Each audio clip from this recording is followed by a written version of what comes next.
Hobie Trice, real name, no gimmicks. Two trailer park girls go round the outside, round the outside. Guess who's back? Back again.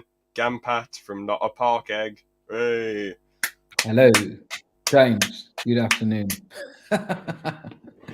So, hello, everyone. What is going on? James here, and I'm with Ganpat from Not a Park Egg once again.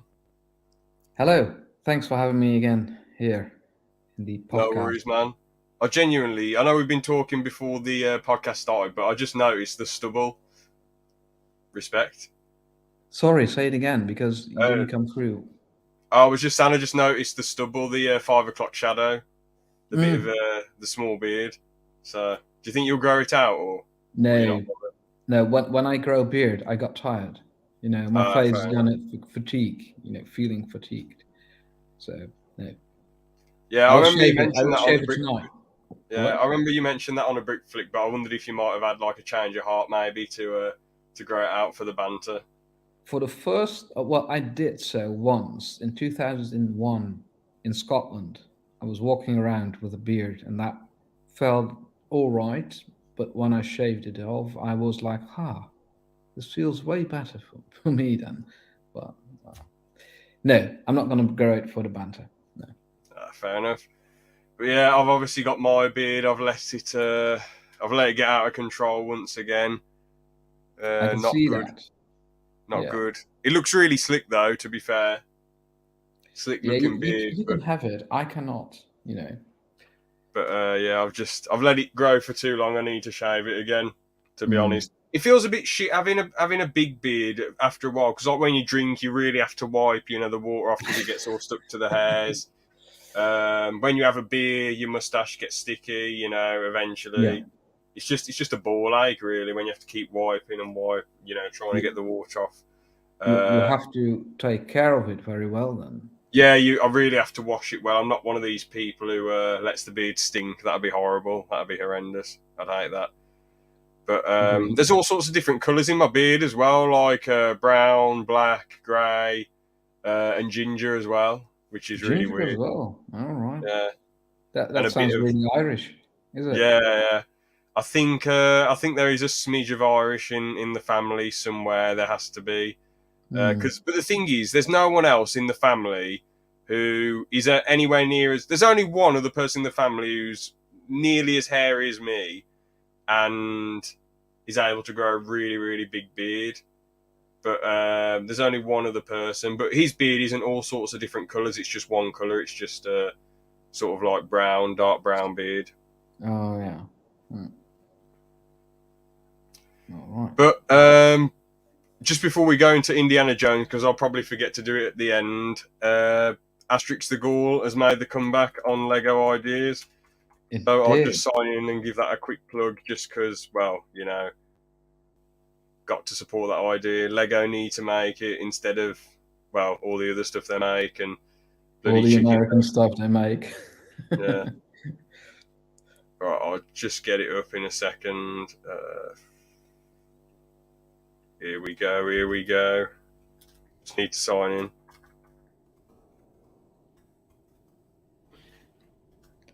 Yeah, it's already having almost, how to say, 5K. So it's really going fast this time. Right, Asterix the Gaul. There we go. Here we go. Hopefully it loads in. I'll get it up on the screen in a sec. Mm-hmm.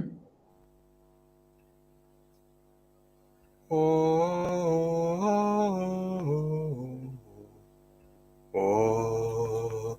There he is. Look at that. 22 already. Okay, that's good. I haven't seen it. Sometimes I tend not to watch, but that's difficult because I'm always curious. But it's going well. I really hope to be at the 5K in the coming weekend. It's nice that they give you this, a certified 10k club member from. I didn't even know that was a thing on Lego Ideas. That's So the that's thing pretty that, cool. that's the elite group.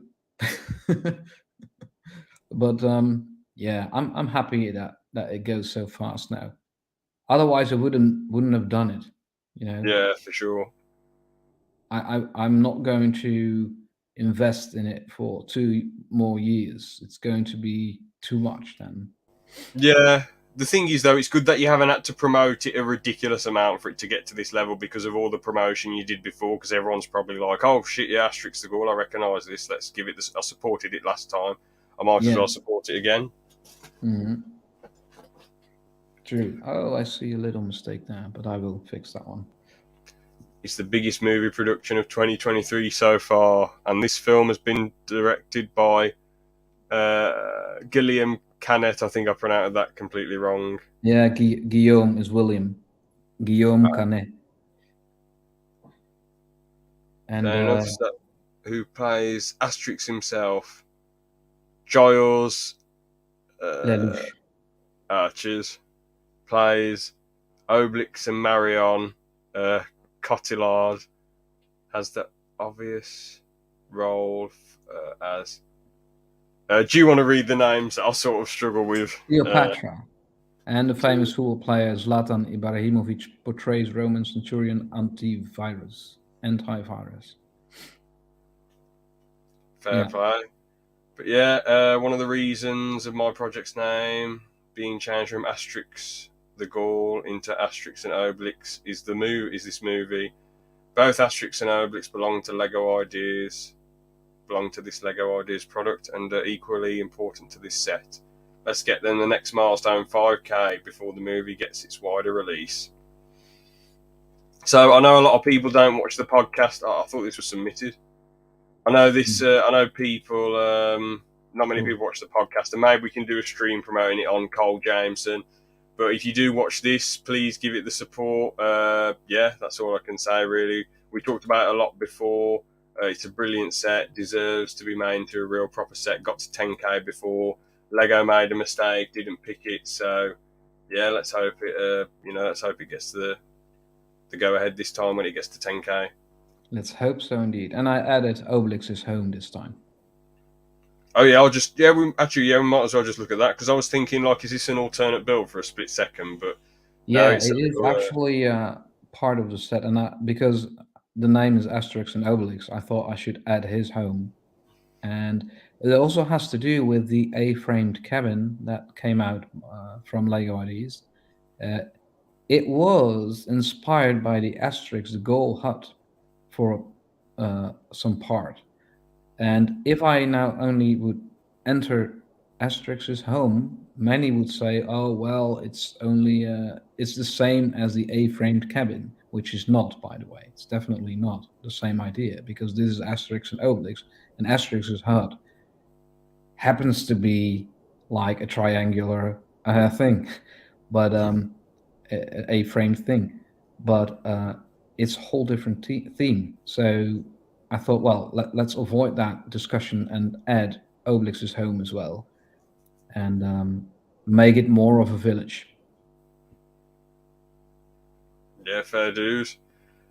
So before we get on to Indiana Jones, we might as well just look at this bed, fireplace, a Centurion helmet, a little helmet there.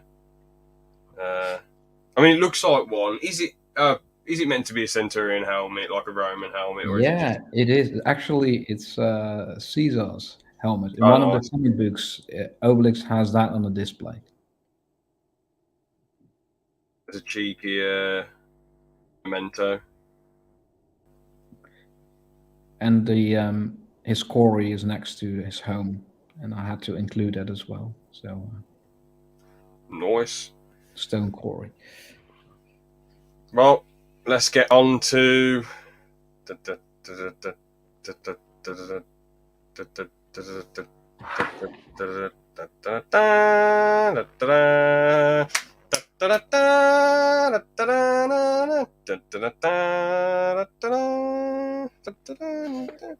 Indiana Jones. Old VHS tape that I have. Look at this. This is classic, you know. I bet that's worth a few quid now. I guess. Oh, sorry, other way around. Yeah, I think so. I guess so. But I'm happy to have it. for sure. What year did you get it in out of interest? Well, I don't know. I bought it when it was in a toy store years ago. Fair dues. But yeah, good old Indiana Jones. I hadn't watched these films for years. I did actually try and watch them at my grandparents because we wanted to do this podcast for a while. So I tried to watch them. Watched a fair bit of Raiders. That just about 3/4 of the way through, it just completely it just stopped working, which was a shame. Or actually, no, it just completely didn't work. That was it. Yeah, it didn't work at all. Indiana Jones 1 on DVD. Hmm. Skipped to Indiana Jones 3 and about like an hour of it worked, then it just stopped working. And I thought, I'm not watching Temple of Doom and 4, so I just watched them. I watched all the films at a different time. Yeah. And yeah, it's brilliant to revisit them, to be honest. It's a lot of fun. So with Indiana Jones 1, it isn't your typical adventure film. It doesn't start off like your typical adventure film where, they're all dancing and laughing and having a good time and what have you. It starts off with, 3 geezers walking through a forest, and then one of them is going to pull a gun on Indy. 2 of them are dressed sort of like, a little bit, just not really, just a bit scruffy. They look like regular blokes, but Indy's dressed like a proper adventurer, brown coat, hat. He means Hmm. business, and you don't see his face at first, but the dude pulls a gun, and Indy turns around with a whip and takes the gun off him, and the dude just runs off, and Indy's like, yeah, exactly, gangster, beast. And no words are spoken. Indy just wrecks him, makes him look a fool, and then they get into the temple. Yeah, it's a very good start and a very well introduction of the main character of the series. You mean the silhouette is everything for Indiana Jones. You recognize him from behind Yeah, with a there ain't hat. any other adventurers in a hat. Yeah. Well, you have Dr. Alan Grant from Jurassic Park also Oh has a yeah, hat. But I mean, this Indiana Jones will never leave your thoughts because he is so phenomenal in appearance. Yeah. for sure. So the dude, he wanted to kill Indy. One less man who has to be paid, right? That's what I think anyway. It's all for money. I mean, that's why Alfred Malona leaves him behind. It's all for money, all for the artifact. But Indy, he's a pure adventurer. He purely thinks in his mind, this just needs to go to a museum. That's Mm-mm. my mindset. It's not for money because he already has a job as an archaeology Yeah. teacher at a university. His goals are pure. His goals are get this artifact, put it in a museum, job done, fair play. True. So I'd say that he's like a traditional purist adventurer. He's what adventuring should be. But throughout the films, he's just surrounded by corrupt, greedy people who are either just trying to get the biggest power in the world or the biggest payday. You know, Yeah, that's what it is, indeed. In that sense, Indy is pure of heart. You can also read that back in the novels of the book. He's always looking for to how to say not to rob, mm-hmm. just to give it its place where it's meant to be in a museum or with the people themselves. Uh, Usually, he learns that during the adventure. Like in the second movie, he returns the stones of Sankara to that Indian guru or priest. I don't know what it was. Uh, Not to take it with him. I mean, it's not for himself. It's always for the other one. Exactly. But we get into the temple, and it's quite fun. It shows Indy's been around the block. Alfred Malona's character's like, shit, I'm worried, I'm scared. Indy's getting through everything for the most part, but then when he gets to the end, he's like, ugh. That iconic scene where he's like, getting ready, hyping himself up, and he's like that. And then he's Hmm. like, brilliant. And then the iconic boulder comes down, and shit Yeah, hits the fan. The bloke leaves Indy behind, but Indy manages to escape anyway. When he betrays him after he throws him the whip, and he just drops the whip and he says, "See you later." And then he gets shot. He's dead. Alfred Malona's dead. And then Indy leaves, and there's a bunch of tribes people surrounding him. and then we meet the opposite to Indy, and he's quite an annoying idiot, Bellic, really, or Belak. He's Balak, just, yeah. yeah. He with him, but he's a funny, smug idiot. That's the thing with him, because Indy's done all that hard work, but Belak was like, you know what? I'll trick these tribes people into being on my side, and then I'll let Indy do all the hard work and risk his life, and I'll just take the gold artifact from him. And it shows to us that I like it, because it shows to us Indy is still human. He's not some indestructible adventurer who can just, go in guns blazing and beat absolutely everyone. He's a regular man who can be beat. And the thing is, as well, in that first scene, he's beat and he runs off, and he's got the tribes people going after him, and he's saying, "Come on, start the plane! Start the plane!" And then he gets in the plane. Then he's like, "Snakes! What? Why do you have to be snakes?" And he's like, "It's my pet snake." And he's like, "I hate snakes!" So it really humanises Indiana Jones. It's relatable. A lot of us have some sort of phobia, whether it's like flies, spiders, rats, whatever, So it really humanises Indy, that first scene, in my opinion. Yeah, he's not a superhero.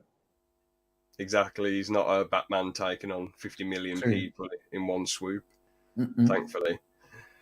But yeah, another thing that humanises him as well, it's just great to watch that he's got a normal job as well. He's not just a full-time adventurer going around like a madman, travelling all over the world. He does actually have a normal job. It is realistic, and he doesn't show off that normal job. He's not an egotist. He just teaches his class like normal, and the comedy's pretty good when that lady, when that student's blinking, it's like "love you" on both the oh yeah eyes. When she closes her eyes, on the skin on her eyes, it's like "love you," and Indy's like, he doesn't know what to do. He doesn't know whether to smile or be like, "She's my student, for God's sake." That's funny. Legendary. It's a funny scene. It's also nice that you have an insight in his work. I mean, you see his office, you see his how to say, auditory. Makes it all like, it has a good introduction, this movie. I mean, first his adventure thing, and then his normal. This is Indiana Jones in normal life. I like that. For sure. But yeah, then the suits come in and they're like, "Indy, we need you to go on a mission, bro." And he's like, "All right then." I like how when he's talking to Marcus, he's just like, Indy isn't phased by anything at this point in the film. He's like, "I'm just going to see the Ark. I'm just going to get the Ark. I'm not scared of any hocus pocus magic. Come on, Marcus. This isn't the boogeyman." And it's like, but obviously later on in the film that changes, but we'll get to that later. So first thing Indy does is roll up to Marianne. He comes back, he rolls up to her, and he's like, "How's it going?" And she's like, well, we first see her try and have a drinking contest, and she bluffs to that guy, and that guy's like, he can't beat her. And what happens is, instead of saying, "Oh, hello, Indy," the first thing she does, she doesn't even slap him like we see with some couples that haven't got, that are like broken up. She full on punches him in the face. And then she's like, "You left me, blah, blah, blah, blah." And he's like, "Well, you knew what you were doing." She was like, "I was young." And then he's asking about her dad, and he's asking for that amulet or whatever it is. Yeah. And then she's like, no, I'm not giving it you. Fuck off. And then he's like, "All right then." And then, but he comes back in the nick of time because the Nazis come not too long after. And the bloke's like, "Hello, Fräulein." And you think, "Oh, what an arrogant prick. This guy is just evil. He's so annoying, his face." I mean, I'm sure the actor's an okay guy in real life, but like in the film, that Nazi bloke, he's got an annoying face, annoying personality. He's just a pillock. But what I like is Indy comes back in the nick of time to an awesome action scene, throwing down with the Nazis. It's realistic. He can take on this amount of people in this close space, and he gets the job done. And it's quite interesting how the Nazi bloke picks up the amulet and he's like, "Ah!" and runs off and jumps in the snow. But it shows that Jewish artifact, that amulet, can tell that he's like an evil piece of shit. So there is a lot of hocus pocus stuff in Indiana Jones, but I like how it's subtle. It's not like the whole film isn't just supernatural and things going all over the place. It's like that amulet can tell that that Nazi bloke's soul is just completely corrupt and evil. So it burns his hand. And the thing is, it was also hot. The thing Oh, became was hot it? because of the fire. Yeah. Oh, I thought, but Indy could pick it up, couldn't he? Yeah, he no. Marion picks it up with a Oh, cloth, so oh, that's why it burns his hand.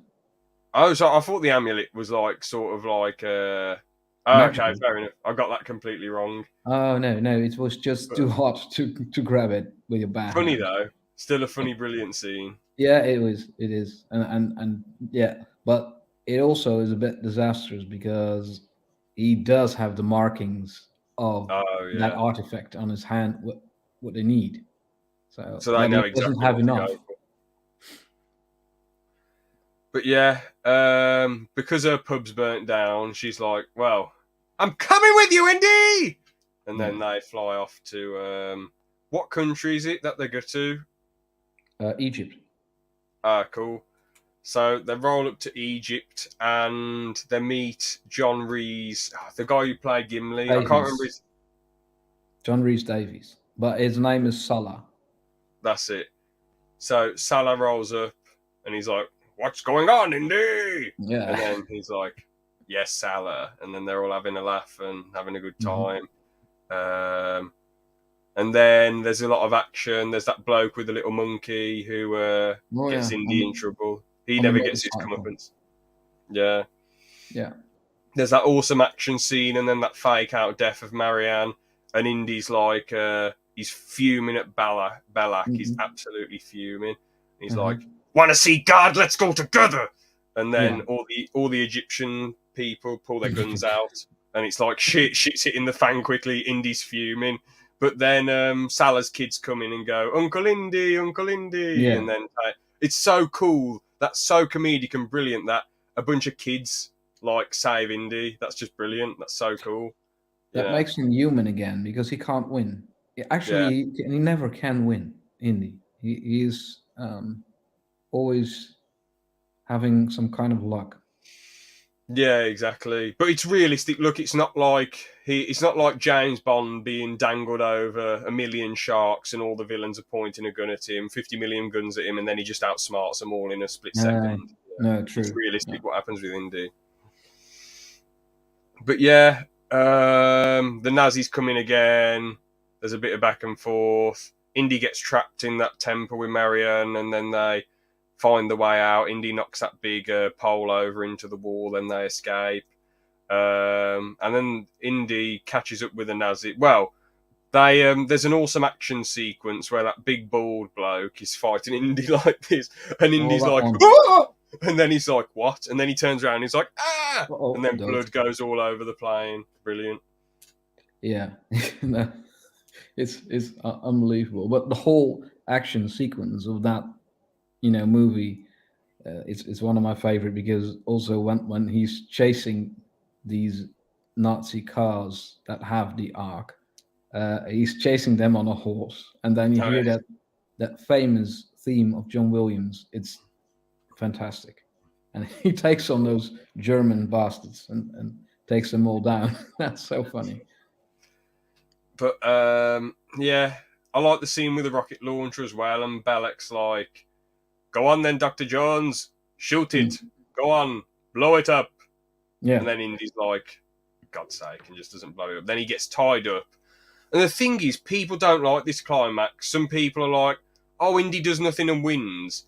But the way I see it, it shows he's human. He's been beat, but the Mhm. Nazis and Belak get beat themselves because they're like the Nazis are like, "Oh, we can give the power to the Führer and all that jazz," and Belak's like, "Well, I want to be the ultimate adventurer to, see God and all this jazz," and they Mhm. open it up.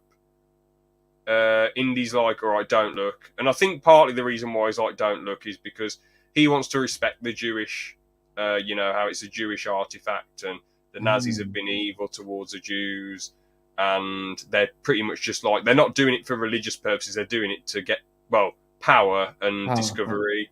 So Indy's like, "I'm not going to look at this," and he's like, "Marianne, don't look." And then all the ghosts from the past come out and just give them all horrible deaths that they deserve. Yeah. I mean, with Belak, he's more of he's like Indiana Jones, but like a bad version. He'll do anything to get what he wants for the sake of discovery, but he's not like a next level evil person. So does he deserve to get burned? I mean, he's siding with the Nazis who are like next level evil, and I get that it's not for he's not doing it for their goals, he's doing it for his own goals, but it's still Yeah. selfish. So I think they all deserve to get those horrible burnt deaths, to be honest, and it's hilarious to watch. Yeah, another thing is that when people did not, from a original biblical perspective, when people did not observe the laws surrounding the ark, they could die. And this is exactly what Balak does. He closes himself as a high priest, but he probably does not do the things a high priest could do with the ark, and that was not that much.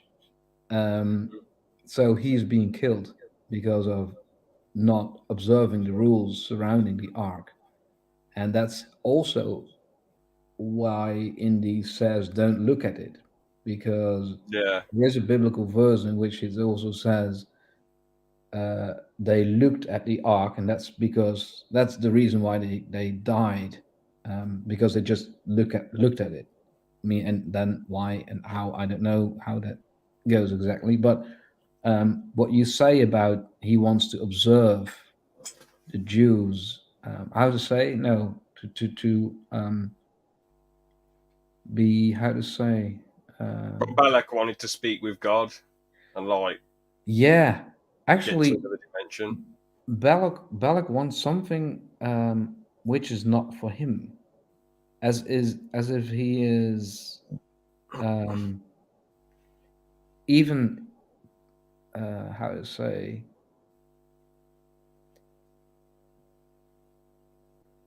feels himself better than anyone else. Yeah, He he's has quite an he arrogant has the bloke. Yeah, he has the right to look into it and to be in contact with God, but then first the whole box is empty, which is like that other German general is like, "Ah, it's empty, like there's nothing in it," and that was a very funny thing because people expected to have the Ten Commandments in there. Well, there's nothing. That's Yeah. strange. But the strange, I don't know. When I saw this for the first time, I was like, there's no real explanation. Why is there nothing in the ark, and why are those ghosts coming out? And what is this? I don't Isn't it because of the understand. ceremony and the place they're at, or Hmm? isn't it because he does the ceremony thing and then they're at that specific place? They're taken to a Maybe. specific place, and that's why the Yeah, ghost are pissed off. that could be. There is also an old tradition, Jewish tradition, that evil ghosts guard the ark from being found, even. So maybe it comes from that. I don't know. Yeah, And don't but with forget, this, Hmm? oh sorry, go on. Oh, Steven Spielberg himself is Jewish. So No, I didn't know. I don't like to assume things about people. But I just thought he was an atheist. I think a lot. I know it sounds a bit daft, but I think I just assume that a lot of film people just don't believe in anything because hmm, a lot of the film people I know are just like ultra atheists. Which there's nothing wrong with people can believe what they want to believe, but yeah, fair enough. No, that's cool. That fair play that he has the faith. yeah, when he was filming Indiana Jones, he didn't do much with it, but he has been raised in Jewish lore, so Hmm. it's logical that he can uh, use all the information he got back in his younger days. So maybe that's understandable that he puts in this, how to say, Jewish trauma of Hmm. Germans beating them up everywhere, Yeah. and now paying them back in a more, like, how to say, comical way, but Hmm. using one of the Jews their most sacred object, like God will judge you in that Yeah. sense. And I like the way he did it. For sure, it was really good. But yeah, I'll give this. Oh yeah, I like the end, Howard, because I originally saw this Indiana Jones ending on Family Guy when I was a kid. When they locked James Woods in a box, and they're like, "Where's he being taken to?" And Peter Griffin's like, "He's going to be looked at by top men." What? Yeah, Top top men. man. And then that's from the Indiana Jones. Like in the early 2010s when I watched it, I was like, "Oh, cool! It's this top men, top men." And then the box is being took into a massive warehouse, and that's that. Yeah. I'd give it. As I'd give it a 9. Probably. Ah, screw it. 10 out of 10. Bellissima, amazing, love it. Can't get enough of it. I mean, I guess some of the action's a bit daft and unrealistic at times, but it's just fun and corny. You know, who cares? It fits into the story, fits into the vibe and the tone of the film. 10 out of 10. Love it. Love the film. I think so too. Maybe a 9 out of 10 for me, but it's just a good time watching a movie. I mean, when I watch it now, I still enjoy it. It's not like, oh, there you have that sequence. Oh no, that's too boring. I don't have that with this movie. It's it's it's just good For sure. and fun. Yeah. I forgot to mention that iconic scene with the sword. Oh, yes. Oh, I forgot. Did you know that it was Harrison Ford's idea. yeah. Because wasn't I think everyone was like really ill from something on set, and he was like, "Look, can we just like get on with this? You know, can I just like shoot him?" And then they were like, "Good idea." It's just the best solution. Like, all right, shut up. Yeah, it makes sense for the story, but it makes sense in real life. Like if everyone's ill, let's just try and cut this scene short. You know. Yeah. You know, those things. I mean, I was involved with a film project, and during the shooting of a particular scene, only a girl who was opening a door, and the main character is standing before it, and the girl says, "Who are you?" And then he wants to say something, but we kind of changed that whole dialogue. I said to the director, "You have only one to do. You need to do only one thing: is letting that girl slamming the door in front of his face, Mm-hmm. and everyone in the theater will have a good laugh." And that's what happened. Mm-hmm. Because sometimes those very short things, like shooting that guy while he is, doing stupid, and swinging his sword, uh, everyone is like, something big has to happen. It doesn't. I mean, there's only one bullet, and everyone likes it. That's dry humor. That's Yeah, just exactly. that's what people Unexpected, need to have in movies like this. So yeah. for sure. But yeah, let's get on to the Temple of Yeah. Doom. Doom. By the way, did you know that I just on a side note, first saw the third movie, then I saw the second movie, the prequel, Okay, and when I bought this one, I finally saw Raiders. nice.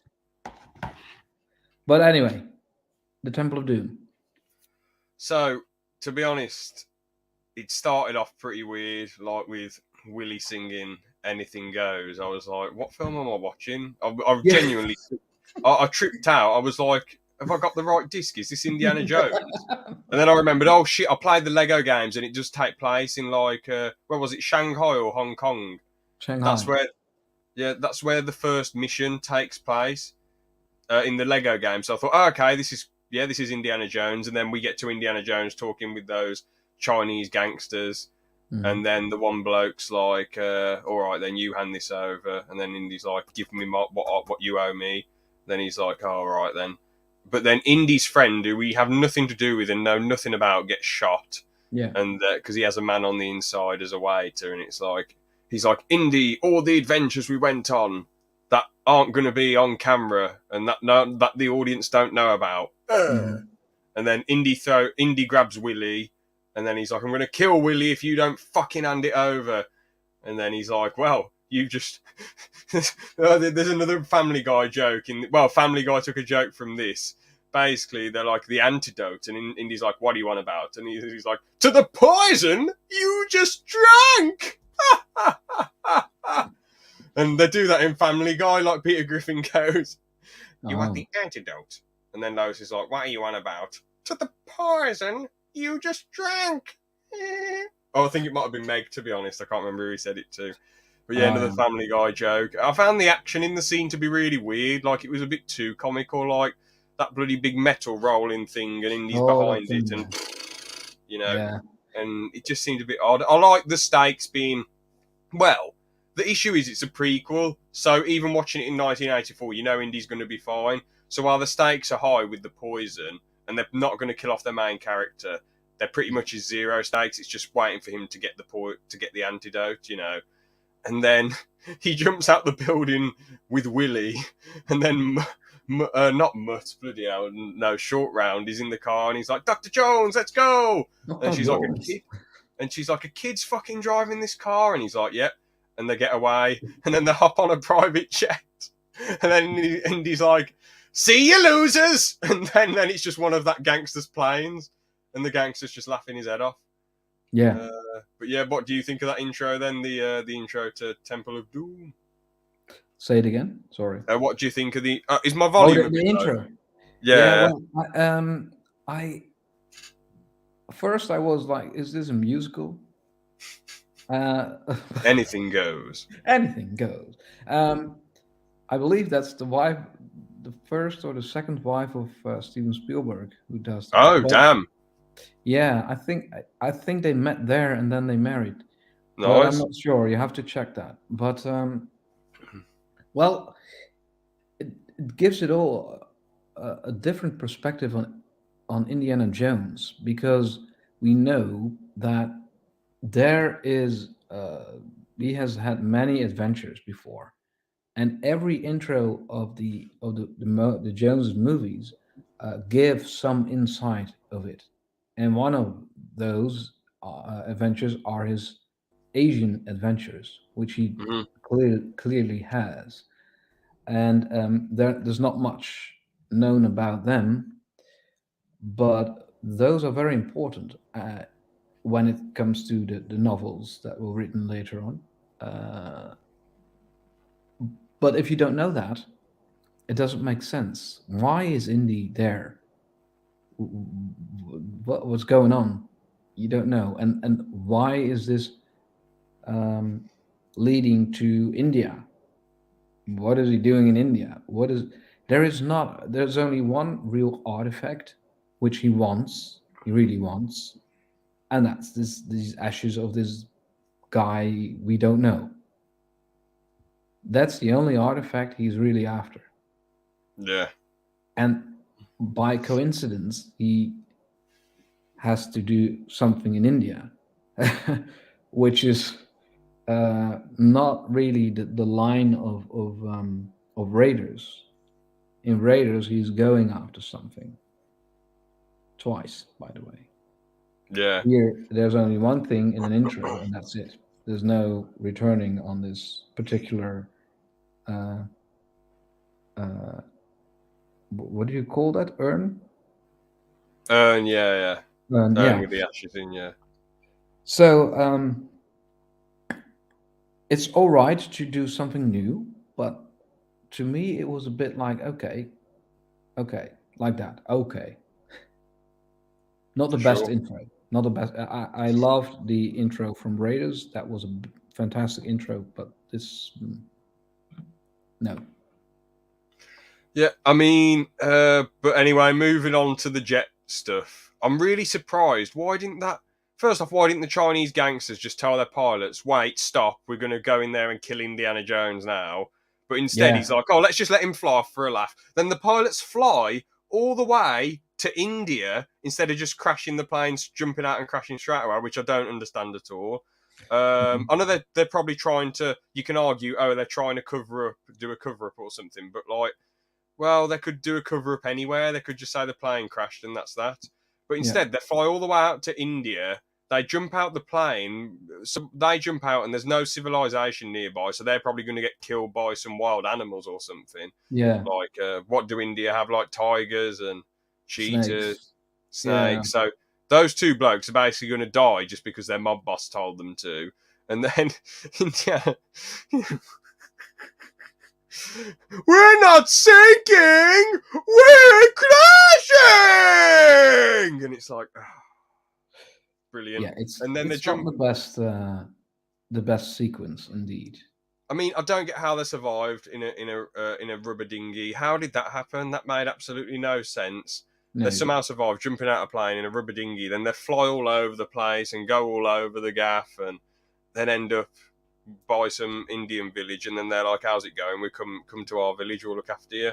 And Willie's such an annoying snob. It's not when she's like, "Oh, I'm not going to eat this." I'm thinking, I understand that some celebrities are deluded and pompous, but like, come on, that's not funny. That just like makes her look like the biggest pillock ever. If she struggled to eat it, then it'd be funnier, I guess, because she could pull some weird face and be like. But her being a complete pompous tit and saying, "Oh well, I'm not eating this. I'm not eating this." They're giving you, as Indy said, they're giving you more food than they have in a week. You're embarrassing us. And then she's like, "Oh well, I'm not eating it," and it's like. It's not funny. It just makes it look like the biggest mug ever. Rubbish. Yeah, that scene in the hut of that priest or elder. Yeah. Yeah, she's not my favorite character of the whole series, to be honest. But she has her funny moments, though. I didn't really.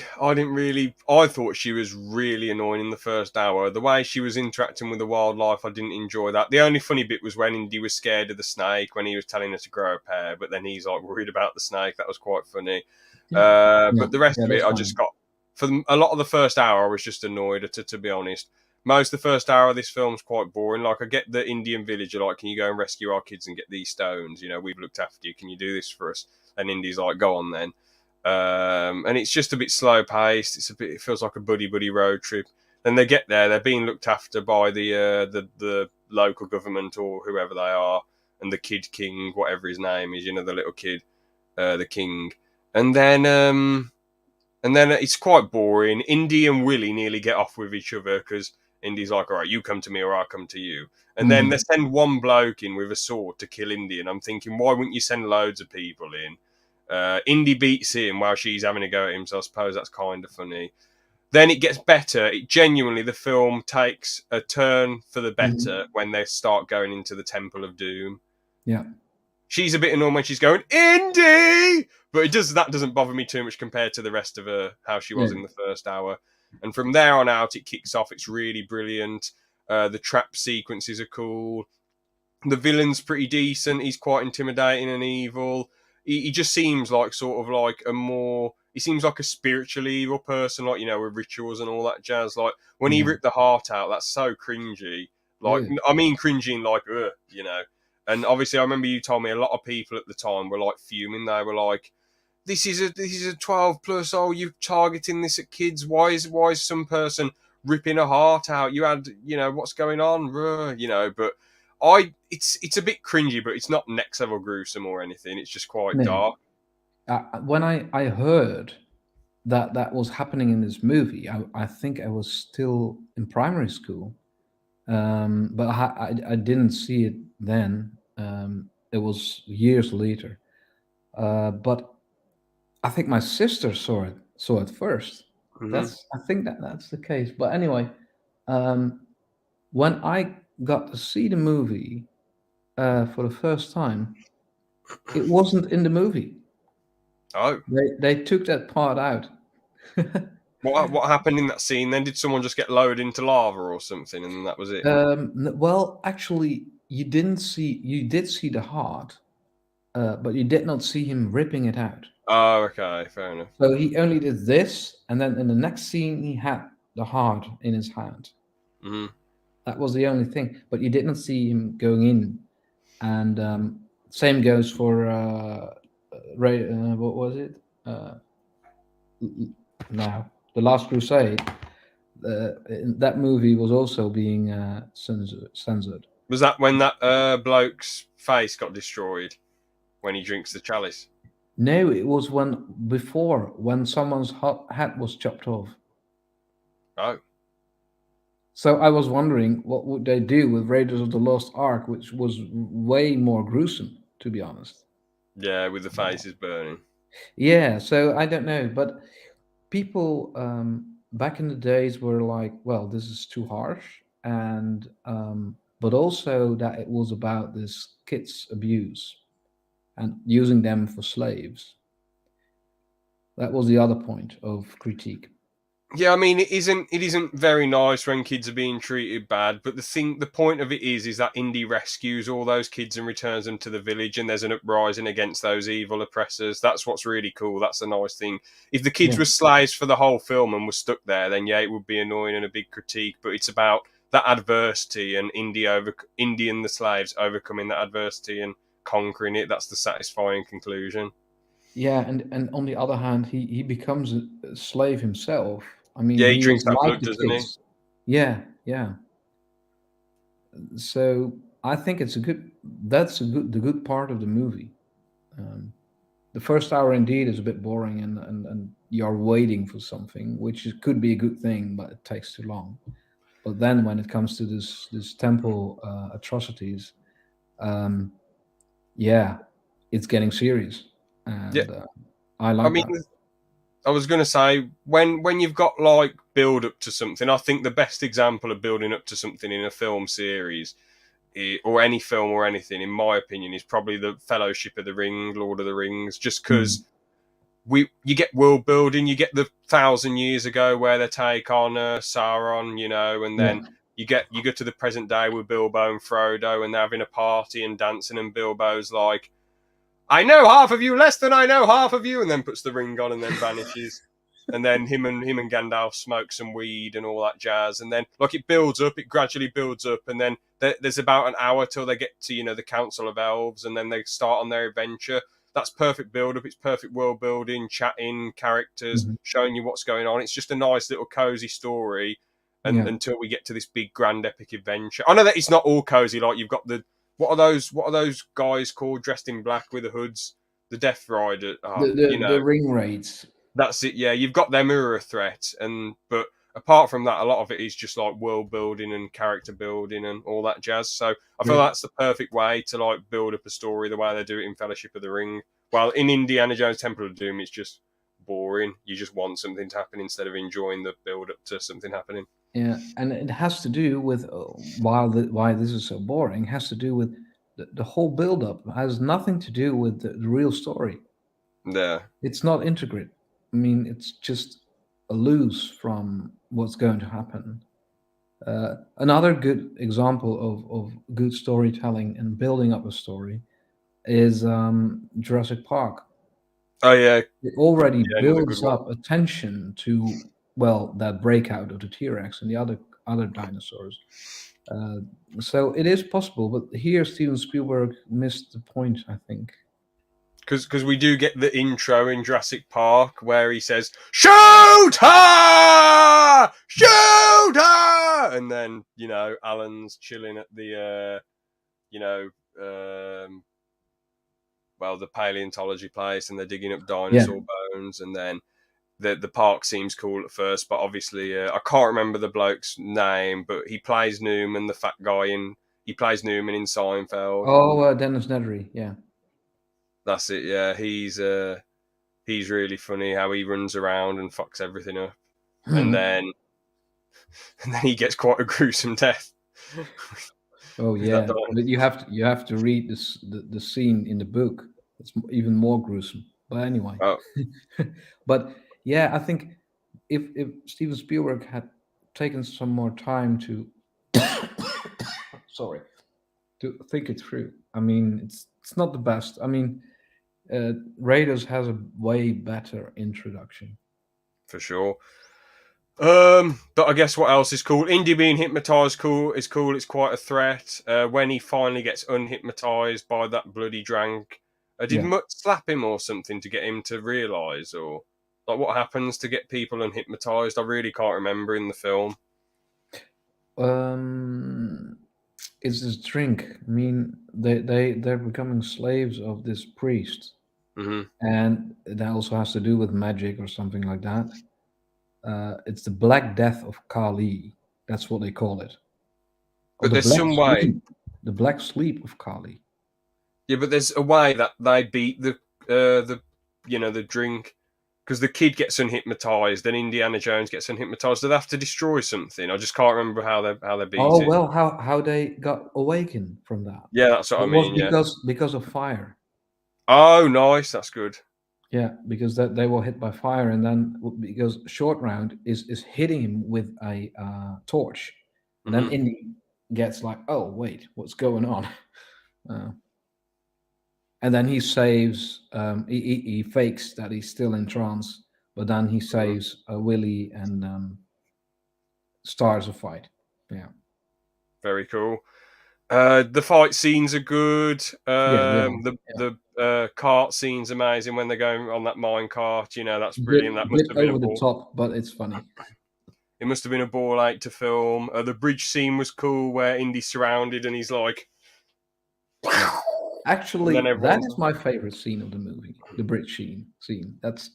It's a good ending, I have to say. and he's fighting the bald villain, and he's like, you betrayed Shiva, and he's like, ah, and then falls off.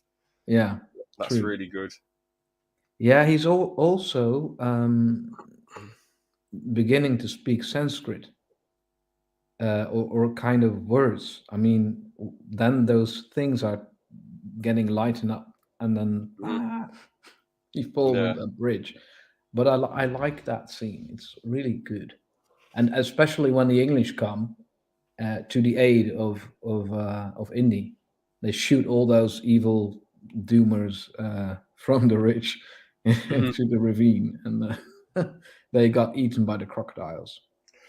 Yeah. Well, that bald villain deserved that. He was horrible, ripping people's hearts out and Oh bloody yes, yes, he what an evil deserved guy. a But death scene. Yeah. yeah, as I say, first hour boring, second hour good. I've talked about Willie as a character. I might as well talk about Short Round briefly.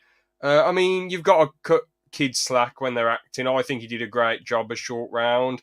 I think some of the writing could have developed him a little bit more. Just because Mhm. the only issue is like he has a bit of a backstory. Like Indy says, his parents got bombed and all that Yeah. jazz, but Short Round doesn't seem bothered or doesn't talk about it at all. So he's just sort of like Indy's fun, banterous psychic, which is fine, but maybe they could have developed him a little bit more. But again, he is just a kid, so it's difficult. But that kid has done a really good job in Mm. Everything Everywhere All at Once, playing Waymond. He was really good as Waymond. I haven't Um, seen that. you should watch that. I don't know. Some of it is really bizarre, and I think you'll be a bit. It's more of a young person's film. I'm not saying you're old or anything, Gampat, but it's more of like a probably 15-year-olds to like 30-year-old sort Mm. of. That's what I'd say the target audience is, because there is some really weird, mad stuff in it. But I think if you can just look past the weird, mad stuff, I think you'll really enjoy it. I think it's a 10 out of 10 masterpiece. But Mm. it'd be cool to see what like a bloke who's 40 would think of it, because yeah, What when was we the title of the movie? You say? Everything Everywhere All at Once, I'll send it you later, Okay. because the people I reviewed it with are all like, well, it was Ed Bound, who's 20 at the time, he was 23, he's now 24, and his Uh-huh. two friends who were 22 at the time, like myself. So we're all Oh, young. okay. Obviously I feel like it is more of a young audience, just because they one scene in the film, the main character is using artificial penises to beat up some people. So it's Okay. really that's sort of how bizarre it is. There's That's another fine. scene. I won't spoil too much, but there's another scene where there's rocks with googly eyes talking to each other. So it's very weird, but it's honestly it's a 10 out of 10. I'm not lying to you. Like if it was bad, I'd say like it is really good. Hmm. Well, I know a guy who talks to this guy, this short round guy. I don't know his real name, but what is his real name? Maybe it says here. Kate Capture. I don't know. Hmm. Oh yeah, Ke Hui Kang. That's that's a difficult name, but he was here in the Netherlands at Comic Con, once, Nice. and there was actually no one really recognizing him. So this guy that I know stepped up to him. He said, "Oh, you're from Indiana Jones." Yes, yes. And the boy man started a whole story and told everything about the BTS, the behind the scenes of Indiana Nice. Jones and Temple of Doom. So he got every, I mean, all the time talking to this young actor from back then, and he's also, I believe, in the Goonies. Yeah. Any interesting behind the scenes that Short Round said to your friend?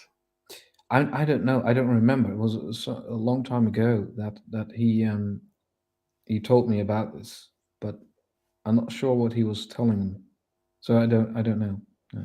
Fair But enough. what I do know, just for a second to go back to the Raiders movie, uh, I have met the guy who made this thing on which the German guy was hanging his coat in the tent with Marion. There was this thing, and it was like a whip, as if he Okay. was going to beat her. But the guy who made it, I met at a Comic Con last November, and he told me about it, and it was interesting. Was a funny guy, was an interesting chat. But Nice. and Well, also the guy who made the arc. But anyway, that's another story. fair enough. So I would give Temple of Doom probably a 7.7 out of 10. The start was really weak, but the next half was really good. Mhm. So I can't forgive its bad start, but I can't poo-poo its good second half. So I'd give it 7.7 out of 10 personally. Yeah, for me, it's 7. Yeah, Fair enough. Now also let's because it's in India, and I'm from India, so yeah. fair dues. But now on to one of my favourite films of all time. Absolutely love it to bits. The Last Crusade. Um, I mean, I'm just going to say my rating for it now, objectively and subjectively. 10. Absolutely love it. And I guess subjectively, the first two I'd give, I don't know, subjectively, probably the same score, to be honest. But yeah, I Mm. absolutely love Raiders. I'm not Raiders, sorry, Crusade. It's one of my all time favourites. I just love it to bits. It's just amazing. So I'll go into why I think it is amazing. So the intro's brilliant Yeah. with River Phoenix. I was Hmm. looking at him as an actor, and I couldn't believe he died at 23. I was really sad for him of an Yeah. overdose, and he's Joaquin Phoenix's brother. I had no idea. That's just horrible. So rest in peace. Obviously, I know it was loads and loads of years ago, but many years ago. But rest in peace, nonetheless. He did a great job channeling Harrison Ford, sort of like mannerisms for Indiana Jones. He just sort of, I liked how at first he was like, "Oh, it's just a snake," and just throws it away. And then Yeah. he's like, "Ooh!" on the train. He's like terrified. I think he got his trauma in there. That's what Yeah, explains whole snake trauma. definitely. But Uh, it's a lovely, it's a great scene. I mean, here you have a great build up for the movie, and it's yeah, referring again to, um, well, how indie becomes indie with a hat and so on. yeah, that because that bloke on the train, he looks a lot like him. Hmm. And I think even though it was a great action sequence, so much fun on that train. And it's cool that we actually get a train fight in Indiana Jones, like a train action scene. So that's Really really a good. Wild West thing, actually. Yeah, but he speaks with his dad, and straight away his dad. We don't even see Sean Connery's face at this point. He's just like count from 10 to 1 in Greek In Greek. backwards. Yeah, sorry, count You count know, from count to exactly. 10 in Greek backwards, and it's like okay. And then the police come, and the other bloke comes in, and he's like, "Don't worry about it, kid. You lost today, but you don't have to like it." And then he puts the hat on him, and then Indy's getting punched in the present day, and then he takes on a load of men on a boat, and Yeah, yeah. That's that weird guy in white with the white hat, and yeah, yeah. It's so you know the bloke in the white hat, is that the guy from? Is that the original guy from the first scene? yes. You have this. Oh, They're giving the cross of Colorado to the white guy, I would say, and then later Indy probably chased this guy and this oh yeah, cross. and time to for a reckoning, and then you see them fighting again. That's funny. But the father of Indy, I mean the head father of Indy, who gives him the hat, never appears again. Oh yeah. He stays in the shadows because he's done his part, making Indy uh, as Indiana Jones. He inspired him. Yeah, he inspired him, so he can't die. This guy is kind of enemy who made him Indiana Imagine if he Jones. came back as number 5 as like a little head, and he's like, "I'm your hat father, Indy." You know, that'd be pretty interesting. Yeah, that would be nice. Yeah. But yeah, I guess with the Last Crusade, Indy smashes up the boat at the start of the film. He's instructed to go on another adventure by that American villain. Uh, Mhm. I mean, it wasn't a bad villain twist at all, but him and Elsa, they were really good together. They were, trying to solve the mysteries and all that jazz Yeah.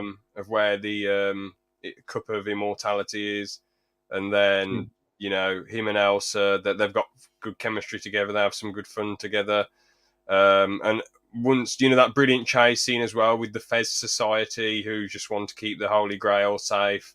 Mhm. That's a good chase scene. This is the Fezes are a bit weird because Yeah. they go after him. They try and kill Indy just because he's trying to look into stuff. And then the final Fez who survives, he's like, "Oh, just don't mess with it. Just don't mess with it. It's fine." And then walks off. He's like, "What the hell's going on?" That was really strange. It was, Yeah. but it's cool when Indy and his dad meet up again though, and he's like, "Don't call me Junior," and then starts throwing down. Yeah, That was funny. Yeah, it's a funny interaction between father and son. Perfect. I like that. but when Elsa stabs him in the back, that's so sad. That's such a shame. Yeah. Yeah, Because you spend that's an hour really. with her, enjoying yourself, as the viewer. She was only 20. I swear she was. Yeah, she's only 57 now. So yeah, she was only 20 when it was filmed. Can you believe Really? that? No. No. Crazy. Damn. Like, fair play to being such a young actress at the time and Mm. getting on that film. I mean, she's a really good-looking lady, really attractive. But I thought she was like 25 or 26. I didn't realize she was only 20. That's Yeah, quite good to get in you that would film. say that, but clothing can do a lot, by the way. Yeah, for sure. And she was a Bond girl, I think 2 years before. Oh, So, was she? Oh, uh, okay. Well, I can imagine. I can imagine she was. Yeah. but yeah, when Elsa stabs Indy in the back, she plays it really well. I can't remember the actress's name, but she plays it really well, especially for 20 years old. She does a really cracking job. I think her Um, name was Alison Doody or something like that. Doody, Alison Doody, Yeah, just a what second. a name! Alison But Doody. Yeah, that's what it is. but Doody. it was quite funny when Indian Henry are trapped. I know they're both technically called Henry, but when she's flirting with Indy, she was like, "Oh, it was such a good time with you," and he's like, "I enjoyed myself too." And then the disgusting look on Indy's face, he's like, What? "What?" And then No. afterwards, he has a go at him, and he's like, "You slept with her too? She's half your age." And then he's like, "Well, a man only lives once, Yeah. Indy." Oh, erger. Oh, that's terrible. I mean, I mean, I've got, fair enough if there's age gaps in like people getting off with each other, like as long as they're over 18. But like in the story, isn't he meant to be like 65 and she's like in her mid-20s? That's Mm. ridiculous. It is. What the hell? It I mean, definitely what a is. player Sean Connery is. Well, Henry Jones is. God. But yeah, I'm not sure, but that's kind of humor that needs to be in the movie, I guess. Can I do some Sean Connery impressions quickly? I must ask you a question, but I'm saving it for later. I moved to the Caribbean. I moved to the Bahamas to chill out. I want to take a break from Scotland. I'm retiring from acting in 2003, and now I'm leaving. Goodbye. No more interviews. Whenever I go on the internet, I don't search for anything. I browse. So Well, eyebrows the internet. but he's not among us anymore, right? He He died, sadly right? passed away. I He passed think it away. was Yeah. 2021. I'm not sure. I think he was like 90. You know, there's only like Mm. a 12-year age difference between Indiana Jones. Well, between Harrison Ford and Sean Sean. Connery. But I think it's because Sean Connery acts. Oh, it was 2020. He died 31st of October. But the thing is, I was going to say right. It's more about Sean Connery acts old and Harrison Ford acts younger. He acts Yeah. like a son. Sean Connery acts like a dad in it. That's how they pull off the age difference. And the grey beard helps as well, and being That bald helps too. helps. Yeah. So, True. Yeah. That's right. Uh, and he dresses like an old man with the glasses and that really old looking hat and the clothes. So, really good which job was there. normal for that time, of course. Yeah. Also in the 30s, 40s. I mean, yeah. But what else is there to say about Indian is dad? I mean, the comedy's brilliant. The stuff on the blimp was hilarious. How the Mm. Nazis, I like how they do make the Nazis look so stupid in the first and third film. Yeah. Just because like he gets punched and knocked out the blimp, and then they just don't do anything. They just fly off. What else is really funny about it?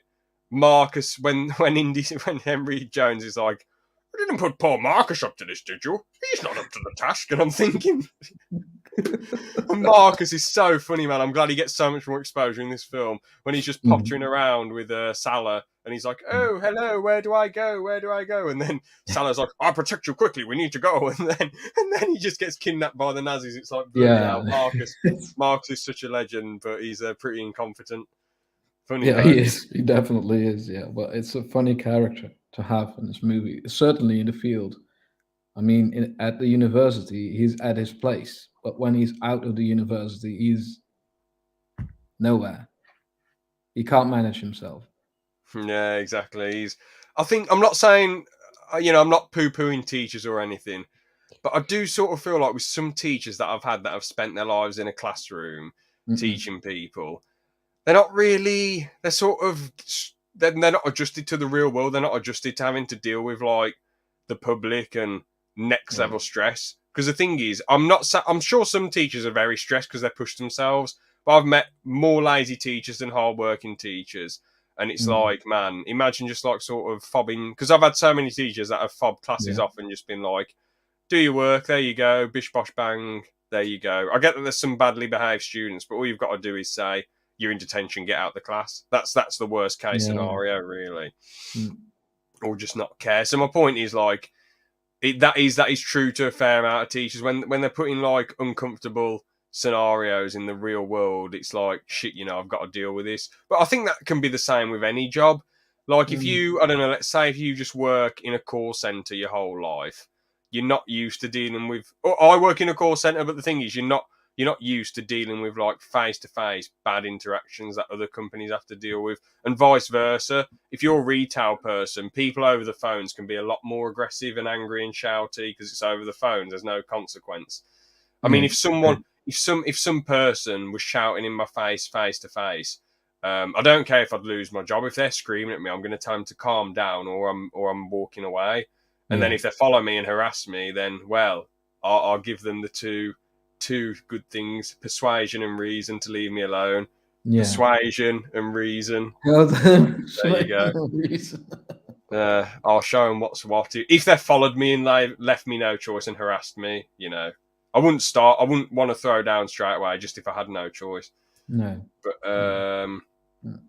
well, that was just a mad tangent. Yeah, he's out of his comfort zone, Marcus, and it's funny. That's the thing. Yeah, it makes for funny, especially in that tank. It's really Yeah, funny. him and I just want to go through some of the funniest moments though for me. The handshake when Henry gets in, he's like, "Whoa, hey, hey, whoo, whoo, whoo, hey." That Oh, was that. brilliant. Yeah, yeah. I like the bit where Henry's just so useless in a dogfight, which is fair enough because he's not a pilot, but he's like All that. to the back Yeah. wing, and he's like, "It's bad, Junior. I'm afraid, son. They got us."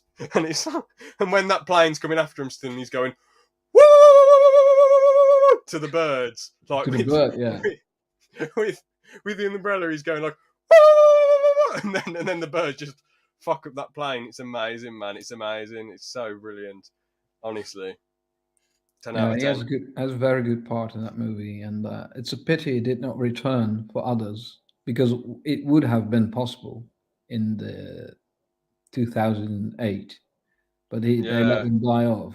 But yeah, it's a pity that he does not return to the yeah. stage. I mean, what else was I going to say as well? I mean, it is sad that he didn't return originally, but after the fourth film, I'm glad he didn't return because it was rubbish. It was not good. Yeah, but it could have not. It could have been better. Maybe with another story. I mean, Yeah. and Oh, yeah. Definitely. Yeah, for sure. yeah. Um, but yeah, what else is there to say about this brilliant film? I mean, it's the climax of the story. You feel.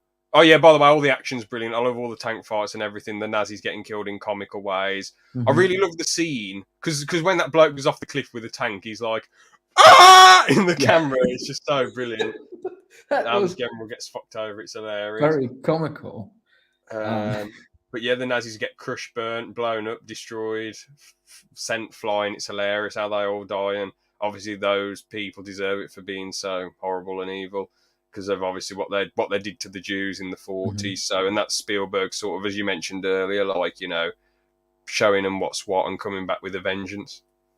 Yeah, and what is really, I don't know if I would have dared to do it as a Jew, uh, portraying Hitler, the Oh Führer. yeah. They never call him Hitler, but the Führer. Mm. And Indy stands right in front of him. Like, would you sign this book?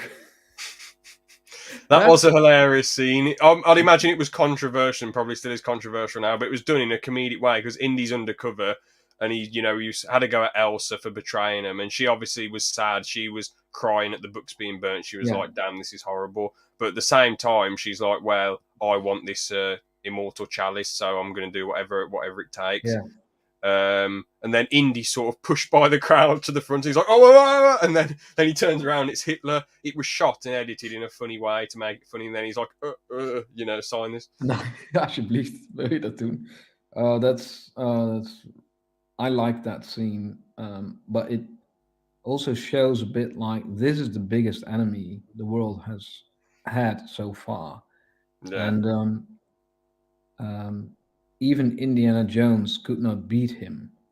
Means this man was really evil, but he could stop him by taking away the Grail from him. yeah. To stop him from being immortal. Yeah, Even though, well, it's a good twist at the end, but we'll get to that in a bit. I like how Indiana Jones and Henry, like, Indiana just fallen off the cliff, and that scene's really good because he's like, "There's so much I wanted to tell him, and it would have only taken 5 minutes," and yeah. everyone's like sad. And then Indy climbs up, and he's like, "Junior, I thought I lost you." Honestly, man, that did actually make me tear up. I really teared up at that. I was like, "That's amazing. That's such a brilliant scene."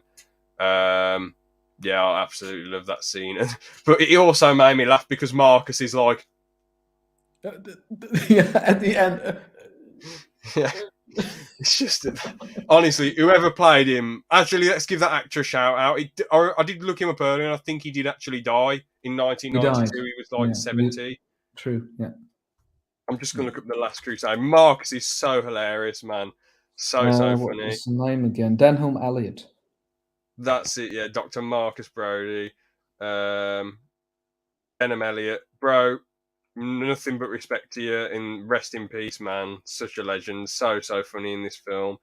Mhm. Yeah, just pure bants, man. I wonder if he's in other comedy films. To be honest, I'd imagine he probably. Well, I know Indiana Jones isn't a comedy, but I wonder if they make him play comedic characters. You'd like to think so, as he plays that one so well. But who knows? As it's towards the end of his life, it could have been like, because obviously 5 years later he died. It could have been you know experimental. Let's see how this dude does with a comedic role. Yeah, perhaps. I don't know. I only saw him in one. Never saw the movie, but I saw a movie coming out with him in also in a as main character, leading role. I don't remember what movie Mhm. that was. I have to look it up. But yeah, it was not a comical movie. It was not a comedy. Fair enough. It was more a drama, I think. Hmm. But anyway, we get to the climax in the temple itself, and the stakes, because I wanted to talk about this earlier, the stakes are very, very high in this, because that American fellow, I think his name's Donovan, he shoots Henry in the stomach, and you're like, Mhm. shit. And he's Mhm. like, Dr. Jones, you better get this sorted. And then every other person just walked in chancing it. Every single person was like, with the spider cobwebs, and then they get Yeah. their head beheaded, and you're like, shit, damn, that was pretty brutal. And obviously, that was the scene I'm assuming that you were talking about earlier that got cut, True. wasn't it? Yeah. But Indiana Jones, he actually, like he always does, he's careful. He treads carefully. He looks at the notes. All right, then let's have a look. All right, so kneel before God. What? Kneel. He's thinking. Then he's like, oh shit! And then he kneels down, and the slicer goes over his Yeah. head, and then he has to roll. And then the next challenge where he has to walk on certain words, and he's like, he works out the word at first, but then it was actually done in Latin, and he's like, oh shit! And then he nearly dies, but then he's like, Yeah. okay, it's done in Latin, fair enough. Because a J in Latin is a Y, an I. Yeah, but yeah, so that was done well, and then the final one, Indy had so much intelligence with the first two trials, genius, right, very smart.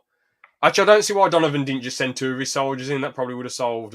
Well, that would have solved some of the problems. That would have solved the first task, but the second trial it wouldn't have solved because they might have not known. I like how Henry's trying to tell Indy stuff while like you have shots of Henry talking, then you have Yeah. shots of Indy talking as well and doing clues. But the final task, the final trial, has nothing to do with intelligence genius. You can be the smartest person in the world. I think 99.9% of people, if it wasn't for Henry dying, would have Hmm. just turned back. They'd be like, "How am I meant to make this jump?" But what it is a leap of faith. Yeah. And I feel like most people, I think if your family's dying, I probably would have taken the leap of faith, to be honest. I probably would have been shit scared, but I would have thought, let's do it. And obviously, the leap of faith worked because they built a bridge there, an invisible bridge. So that was really nice how Indy took the leap of faith for his Yeah. dad and it worked, you know. It was interesting. It was an interesting take on the whole thing. And then one final trial, picking the right cup. Yeah. And Donovan completely, well, he gets Elsa to pick it and she gets it wrong, doesn't she? And Donovan's like, oh, and then gets killed in a horrible way, which he Probably deserved. she did it on intentionally uh, to You pick a reckon? Grail because this guy was obsessed and like, well, the Grail must be something very special looking Yeah, object, but it wasn't. It was just the cup of a carpenter. So yeah, it's just a normal. I mean, there you see the archaeologist because in that time those cups were not used by. Uh, I mean, the cup Donovan chooses eventually.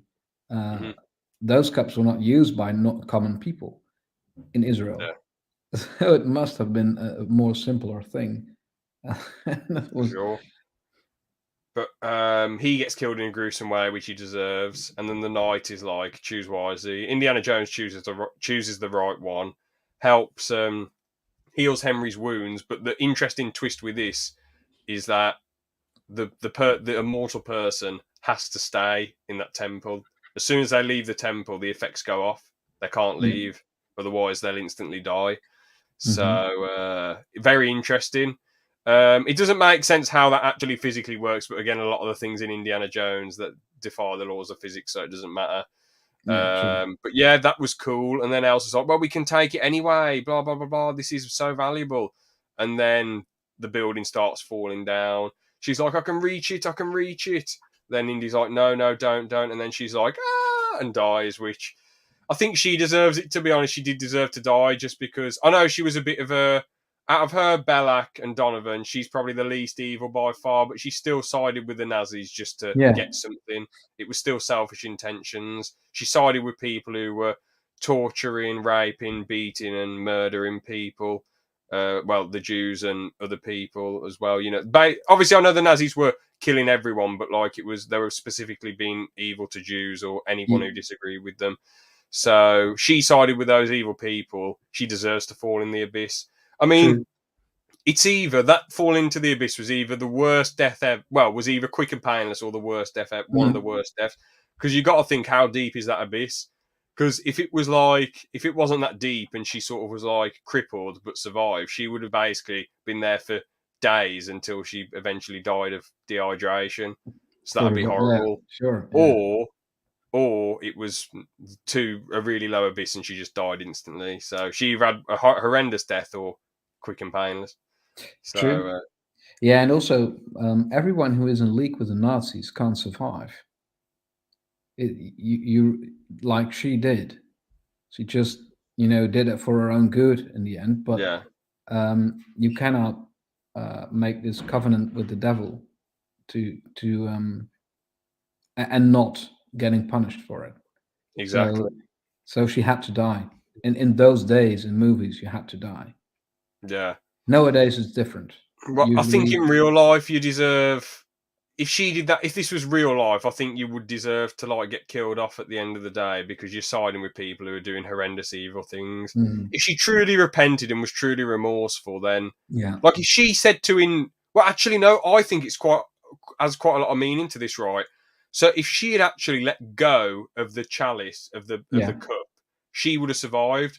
she But would have. because I feel like the Nazis and that cup were her trying to reach onto something she'd given up so much for and done the deals with the devil that there was no turning back for her. So if she had just Mhm. thought, I've made a horrible mistake, I'm wrong, I'm sorry, and accepted Indy's hand, it's sort of like she would have gone up to heaven. She would have survived and like gone up. You know what I mean? Like she would have climbed out of that abyss. But because Mm. she reached for that chalice, it's like she's fallen to hell and to darkness because she couldn't let go of that horrid deal with the devil that she made in the True, it Nazi. corrupted her from within. So yeah, So I think that's quite a deep meaning to it, really. Um, especially in this one because it is about heaven and hell. It's about being saved by the cup of Christ or yeah. getting it to have to your own advantage, which you can't Mhm. apparently.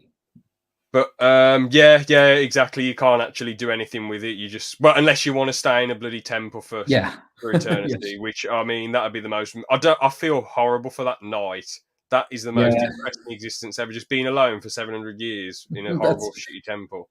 he didn't God. have even a phone to watch his news He or couldn't even whatever. watch YouTube. He couldn't even support Asterix the Gaul. He was No, he just like, couldn't. yeah. I He wish I was had just his sitting there. support, but well, Yeah, he was just, and he wasn't a mean bloke. He was an all right guy.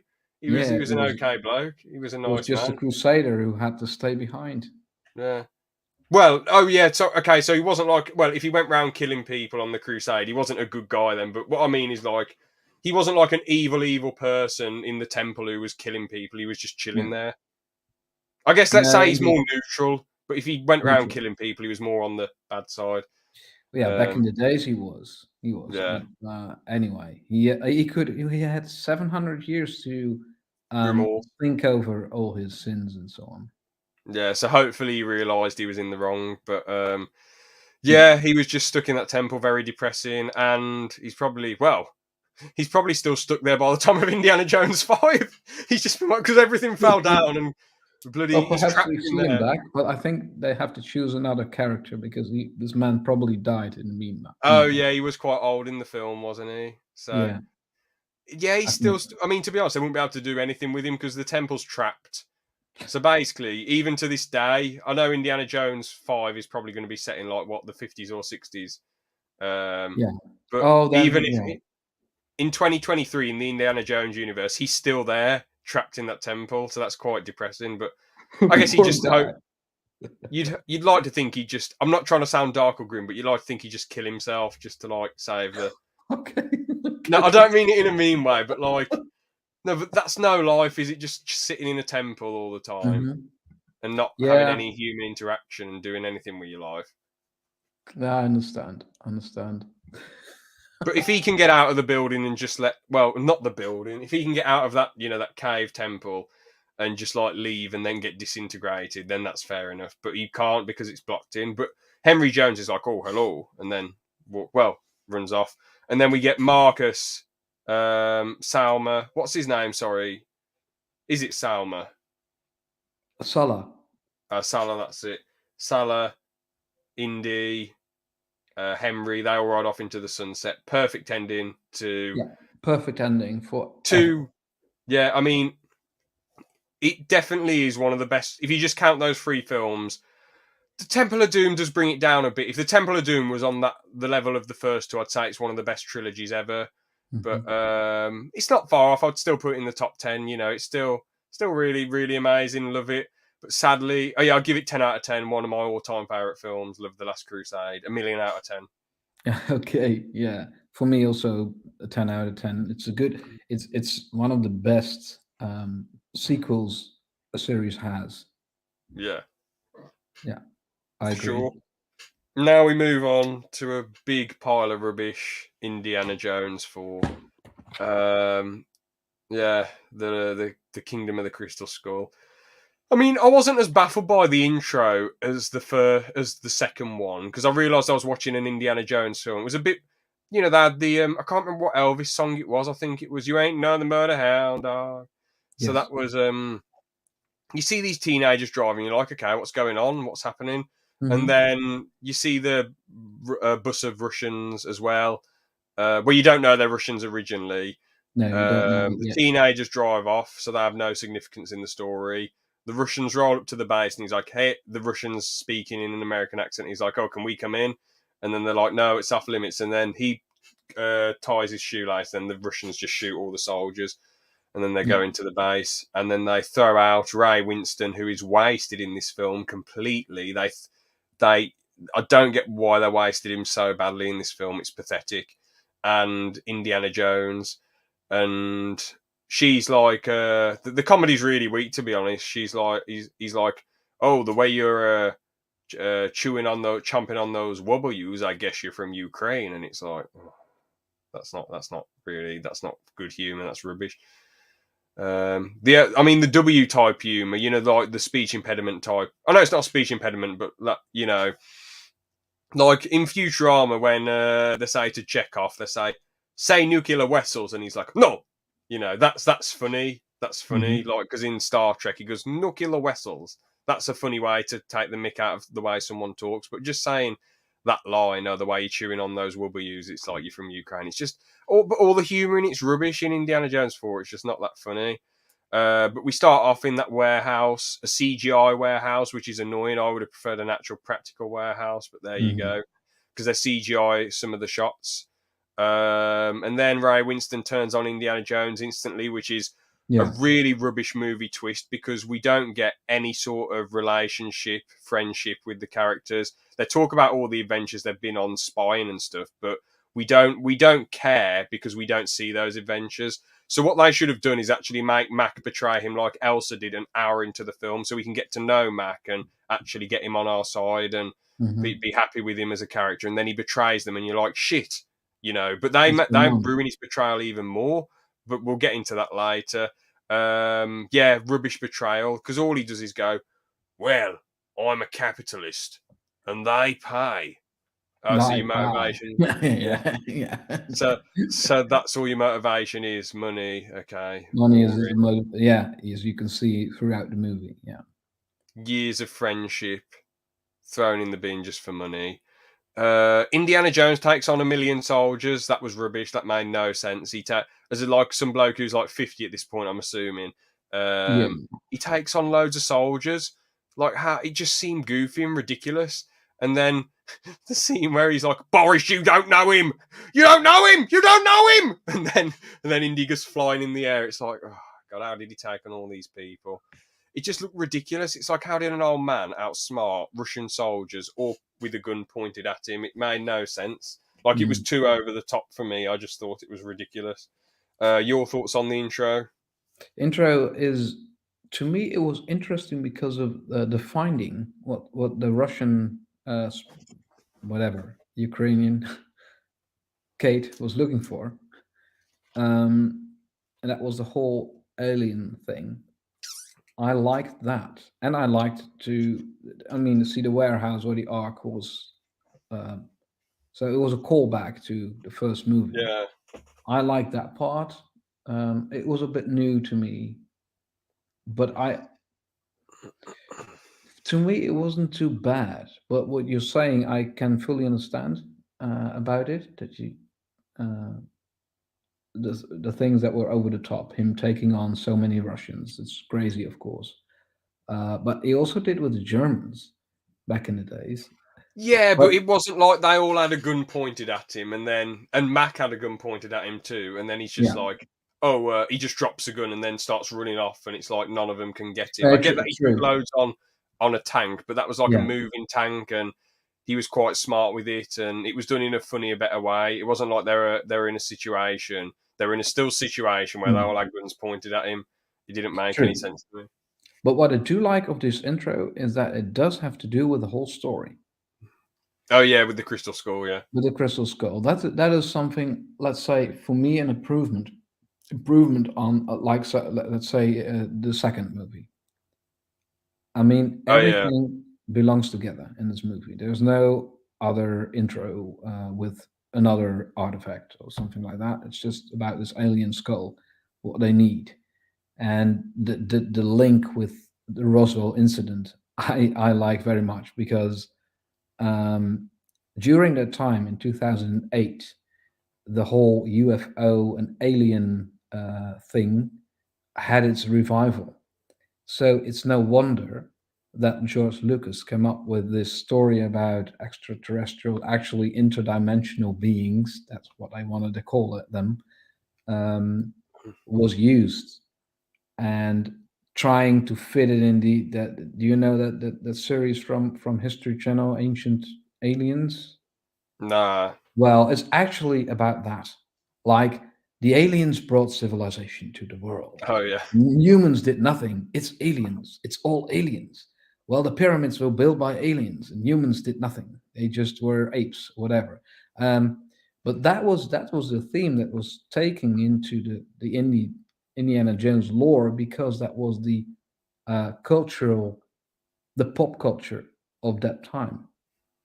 And that's why George Lucas thought people would love that because it has its revival. But that turned against him, on him, because no one really liked this movie. Yeah. So he made the wrong choice. I think I did like the movie because I was expecting it. I'm remembering a chat with a guy who was really a fan of Indiana Jones back in the days, and I said it's going to be aliens. It's mark my words, it's going to be aliens in this movie because of the time spirit. Hmm. But it didn't go well for the fourth movie, I think. No, I mean, fair enough. It's each their own, as I say. However, I just want to bring up some other points. The fridge scene was ridiculous. How did he survive a nuke with a fridge inside a fridge? That was weird. Um, what happened after that? So we find out Marcus and Henry died, which was a shame. As you said, it could have been a better film if Yeah, they'd had Henry and Marcus, and also a different story as well, potentially. But obviously, Marcus died and Sean Connery retired. Well, Denham retired, yeah, and Sean Connery. Sorry, no, Denham died and Sean Connery retired. He was in the Bahamas. He was like, mate, I've made my money. I'm not doing this. So, but what else happened? I suppose he meets Mutt. I didn't like Mutt in it at all. I thought he was weird. He's just like, oh, I'm a hard man. I'm a hard man. Got my knife. Ooh. And then he's like, don't talk like me. Don't ever go me. My father was English. He was a pilot. And he's like, he just doesn't seem engaged in the film. Like Shia LaBeouf does not seem like he's mm, in this film. He seems like he's doing a parody of an adventure film, but everyone else is trying to be an adventure, but he's like doing a weird parody. I don't know how to explain it. Um, some of the comedy was weird. Like I didn't like that bloke who they had in who was like, "Hello, Indy." No, he was like Henry Jones. Henry Jones. You know, the one whose mind got destroyed by the Crystal yeah. Skull. I didn't find him good at all. It Um, was about finding him back.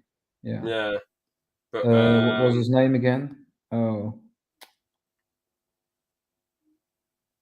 I don't know, but the actor Harold, died I think. also some years ago. I was going to say though, quickly, one thing I did like about the film, I liked how they brought Marianne back, and I liked the Yeah, bike chase as well when they ended up in the university and he yeah, corrected that that was funny. student. That was Yeah, brilliant. I did like that, to be fair. And the yeah, I fight think so too. started. That was quite funny as well. What was funny? The fight that started when he's like when Oh, Mutt gets when they yeah, start throwing down because those agents coming after him and he's like all yeah, the Russians and that was funny. That that was was indeed brilliant. funny. I like that too, and I also like the part. Maybe it's one of the only parts I did like with Mud when they were in this temple or old building looking for that soldier Hmm. that kept one of the crystal skulls. Um, they back in the days, the South Americans did skull binding so that the skulls Oh became yeah, full. the head was a lot bigger. Yeah, that And was cool. then Indy says to Mutt, "This is how they were kind of honoring their gods." And then Mutt says, "No, no, no, no, no, no, no, no. God does not have a head like that." Yeah, that was actually really good. Yeah. I like that particular phrase, but further on, I don't know. It could have been more, to be honest. Yeah, Um, but what else? I mean, the Russian villains they don't really do anything that intimidating in the film. They completely waste Kate Winslet completely. She's a brilliant actress, and they just throw her in the bin in this. She just pulls the sword out, doesn't really do much. She doesn't really seem like a proper villain. She just seems like someone who, because all they do is kill those soldiers at the start. Well, she doesn't kill them. The Russian soldiers do, and then she says, "I want all the power to Mother Russia," and that's it. And then they kill all the tribes people, but it happens off screen. So it's yeah. like, uh, well, they've done nothing really that bad apart from those two things. They're not the best antagonists. And No, there and isn't even a fight in the end. All that happens is they go into the. I know I'm skipping quite a bit. I'll no, just no, no briefly. problem. I'll just briefly go over the other things I didn't like, just briefly. The monkey scene was ridiculous. The action scenes weren't really that good with her with the sword. I didn't really enjoy them.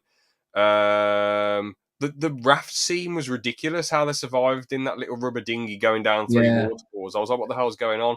The ant CGI scene was bizarre. I didn't bad. like that as It was well. really bad.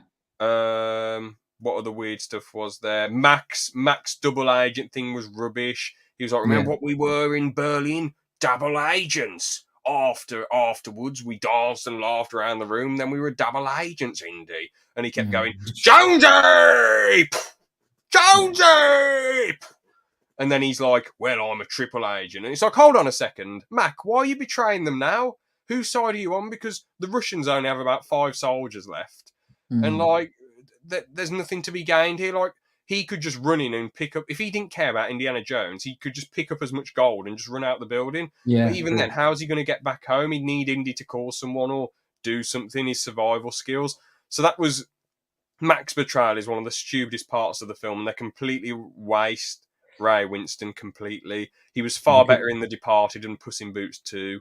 I he mean, is it a was just very good actor, and yeah, you're right. His part was a bit wasted, as was Kate's. Yeah, true. But one last thing I wanted to mention: the climax of the film was rubbish. It was like, well, there's loads of aliens that come in. I thought the alien stuff. I get that the Crystal Skull looks like an alien, but I just thought it was rubbish. I just thought it was weird. She's like, I don't want to know, ah! And then she gets blown up, and then Yeah, but Mac it for was some strange. I mean, yeah. it didn't look good. I mean, it was just like she was like in the Marvel movie, Endgame, as if Yeah. wasn't And really then satisfying ending. the soldiers get sucked up to another dimension, which is horrible. They've probably got the worst fates ever, getting sucked into some alien ship and taken. I'm a bit weirded out why they decide to suck the soldiers to the spaceship, but kill off Kate Winslet. I don't get it. Surely they want to take all of them with them, but I don't know. It's weird. And instead of Ray Winston picking up some gold, which would have probably made him a multi-millionaire, he was trying to get as much as possible, and then which ended up causing him to die. So all that betrayal and nonsense for money, and even just his greed killed him, didn't it? But it was stupid. And then the film ends with Marianne and Indy getting married. 4.5 out of 10. And that's me being generous. I thought it was, apart from the scenes mentioned before, just rubbish. They should have ended it with The Last Crusade. Um, That yeah, was what they thought it would have, because Steven Spielberg himself said, "Well, those four people riding into the distance and the sunset, that's the end of it." And sometimes we have to think of that, like, we have told a great story. This is the end. Like Lord of the Rings, that's the end, and that's good. Don't push it further when it's not necessary to do so. hmm But now it's all Disney's, so it's a never-ending story. It has become a never-ending story. But this fifth movie will be the last one, and that's really stated by Harrison Ford himself. So it's good that they just make a how to say, to make it up and end the whole thing well. And I hope they will do it in the way The Last Crusade has done it. hmm But we will have to see. But to end it with this, Very depressing. it's not. I mean, it has loose ends. Okay, Mary and Harrison Ford marrying each other, that's perfectly fine. I like it. But Mutt as a replacement of Indiana Jones, no. That would have been rubbish. Yeah, I'm glad they didn't go through with that. There were ideas about it, but never happened. Yeah, it would have been rubbish if he was in an Indiana Jones 5, unless they like really improved his character. No, What would you give it unless out of 10 then, out of interest? well, I can. I would still say a 6, because of the trying to be actual in that time when the movie came out. But with the Cold And War. yeah, and using that Cold War as well. Something else than the Germans. The Russians back then were very happy that the Russians were the evil guys. hmm But yeah, yeah, it's 6 because of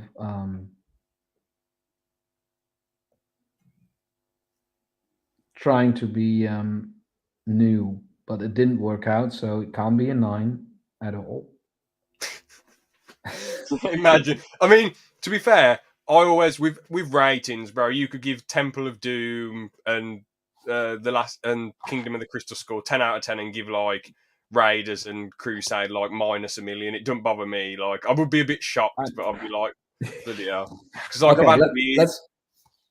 let's be honest. This one, for me, 7 out of 10. The second movie. Mhm.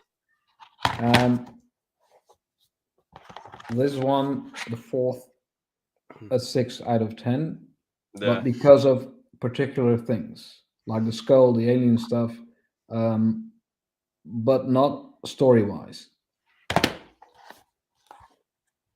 10 and a 10. I think. Hey. Nah, sorry, this was a 9 in my, but this is the best of all. Okay. To each And their own. and But I think that will stay that way. I don't think the fifth movie will overcome the first one. I mean, the thing is with films that are like the fifth film made in a franchise. I know we've got Star Wars 5, but that's technically the second Star Wars film that's made. So, Yes. I'm not counting that. Star No. Trek 5, rubbish. What other films have had a fifth film? What other series? I can't think. I think there's Yeah, going to the be a. Transformers. The Oh, Transformers. well. Was that any good, or was that a bag of arse? It was. By the way, in Transformers, Mutt did a good job in the first movie, but it's not Mutt. It was Shia LaBeouf. I mean, Shia from what LaBeouf. I remember, I didn't think he was that good in it, but I'd have to go back and watch Transformers again to see Yeah, what the it's the like. first Transformers surprised me. I didn't know that was good, but a Bumblebee movie is really good. It Okay. is new. It has other characters. It's a good movie, and I think that is the fifth in the whole Transformers, or maybe it's the sixth even. but it's a very good movie. I like it. It's better Yeah. even than the second Transformer movies. Anyway, um, James, I have to care for my son again because he's awake. Yeah, I mean, fair enough. I just wanted to briefly go over two things, just real quick. It'll only take 2 minutes. Indiana Jones 5, I think that isn't going to be very good. I'm hyped for it to see what they do creatively, but the trailer didn't really give much promise at all. Mm. You got anything you want to say about that before I move on to the next thing, or? Um, I'm just curious. I'm curious what was going on, and especially what it is about. I have no idea by seeing the trailer, which is of course good that you don't have any idea of what's going on. Mm-hmm. But I hope it's good. It's not. Same. I just hope there will be a very nice archaeological artifact in the center. That's what I hope for. Fair enough. So the next thing I wanted to bring up, I know you don't watch this YouTuber, but Shay Frillis, James Frillis, he was in a terrible car crash a few days ago. And when I first heard the news, I was on a break at work. I checked my phone and genuinely my heart completely dropped. One of my friends sent it a tweet about them being in a car crash. Oh It my. said Patrick, his brother, who's been in his videos and he's a really cool guy, died, and his best friend Chris also died at the scene. And it said Shay Frillis was in critical condition, and I was like, "Damn, I don't know what's going to happen to him." And I felt so heartbroken because, like, Mhm. I know I don't know these these YouTubers, but I've watched a lot of their videos, and Shay Frillis has made some brilliant stuff, and Patrick's done a really good job. I don't know as much about Chris, but it's still tragic nonetheless. Yes, sure. And Shay Frillis, thankfully, is a few days later. There was things going about saying he's conscious, reading stuff, and he's thankful. And then he's actually tweeted stuff out about the situation.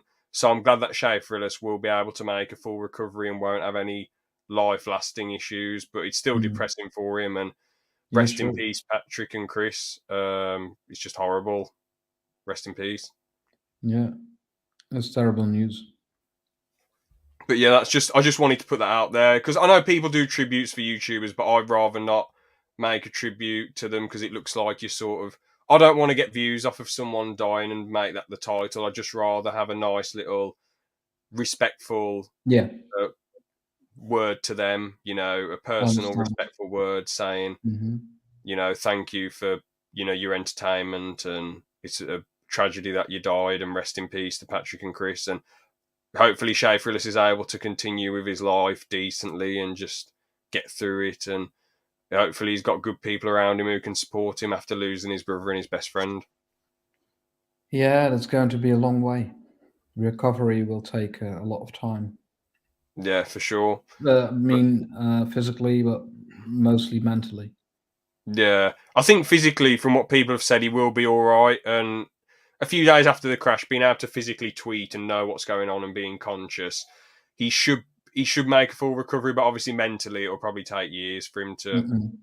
maybe. Because the thing is, when you lose someone, you don't, you're never going to fully recover, but you learn to live with it, if that makes Yeah, sense. yeah, that's So what it is. Yeah. it'll just take him years and years to learn to live with it. But yeah, obviously that's a sad note to end the podcast on. But I did just want to give them the tribute, and pay my respects. But that's all I've got to say. Have you got Good. any closing statements or anything you want to say before the podcast ends? Well, if you haven't seen Indiana Jones, go and look all the movies from Raiders of the Lost Ark to the Crystal Skull. Yeah, definitely watch them. Well, actually, no. In my opinion, yeah, skip the Crystal Skull. But no, watch Raiders. Watch all of Raiders. Pay all the attention. Uh, get drunk. Watch an hour. Get really smashed off your head. Watch an hour of Temple of Doom. Pause it. Wait a few days till you become sober again, and then watch the rest of the film. And then and then watch all of number 3. And then when you've got number 4, what you need to do is rip it and smash it to bits, and then chuck it on a fire. So there you go. That's what you need to do. No, you have to sell it. Oh yes, And then you have money to go to the fifth movie. Oh yeah, good point. Well, not with the bloody England's. I was going to say UK, but in Wales they have brilliant cinema deals. In bloody England, we have to pay like 13 quid to see a film, so I won't get 13 quid for Indiana Jones 4. I promise you that. Yeah, that is Um, true. Well, then you can buy a drink of it, maybe. I don't know. yeah, hopefully, yeah, or a cheap watered down Carling, hopefully. But we'll end that one there. Thank you so much for coming on the pod again, Gampat. Yeah, thank you for Um, having me, and until the next time. Yeah, the next one, hopefully, that me and Gampat will review is the five Pirates of the Caribbean films. So, yeah, if you're game for that still. Yes, and Tintin. Oh, yeah, Tintin as well. Yeah, we got to do that. Yeah, First Tintin. yeah. Not the original animated series. Yeah, we've got to do that. We've got to do that. So, yeah, five Pirates of the Caribbean films and Tintin will be the next one. So, yeah, the thing is, with Pirates of the... We should be able to get through 6 films because there isn't that much discussion in Pirates of the Caribbean. It's more just this is good, this is bad. While Indiana Jones, there's a shit ton of discussion to be had. I mean, 1 hour, 50 minutes. There's so much meaning and story and just a big Mm-hmm. universe in there. But yeah, we'll leave it at that because obviously you got to go and look after your son. So Yes. thank you so much for watching, everyone, and see you in the next one. Have a good one. Laters. Bye bye.